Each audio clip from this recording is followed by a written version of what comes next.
బంగ్లాదేశ్కి సంబంధించినటువంటి ఎన్ఎస్ఏ అంటే national security advisor like మన ఈయనున్నాడు కదా అజిత్ దోవల్ గారు ఆ టైప్ అనమాట. ఆయన మొన్న ఈ మధ్యన భారతదేశానికి వచ్చి అజిత్ దోవల్తో కూర్చుని మాట్లాడి వెళ్ళారు. అలాగే అక్కడ ఉన్నటువంటి మంత్రి కూడా మన దగ్గరకు వచ్చి కూర్చుని మాట్లాడారు. ఆ తర్వాత బంగ్లాదేశ్లో ఏరివేత కొనసాగుతోంది. బంగ్లాదేశ్ ఇంటెలిజెన్స్ ఎవరైతే డజన్ల కొద్ది మిలిటరీ అధికారులు ఎవరైతే తెహ్రీక్ తాలిబాన్ పాకిస్తాన్ టీటీపీ తరఫున పనిచేస్తున్నారో వాళ్ళందరినీ పట్టుకుంటోంది. 2 అధికారులు 10 మంది సైనిక స్థాయిలో కింద స్థాయిలో ఉన్నటువంటి సిబ్బందిని పట్టుకున్నారు, క్వశ్చన్ చేస్తున్నారు. అట్లాగే 9 నుంచి 10 మంది పరారీలో ఉన్నారు.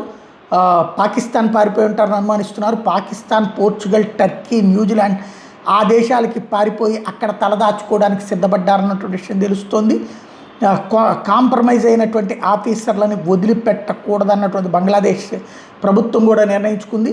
బంగ్లాదేశ్లో ట్రాకింగ్ సిస్టమ్ ప్రారంభమైపోయింది. పాకిస్తాన్ టెర్రర్ గ్రూపుల సంగతి కూడా అక్కడ తేల్చేటటువంటి ప్రక్రియ స్టార్ట్ అయింది.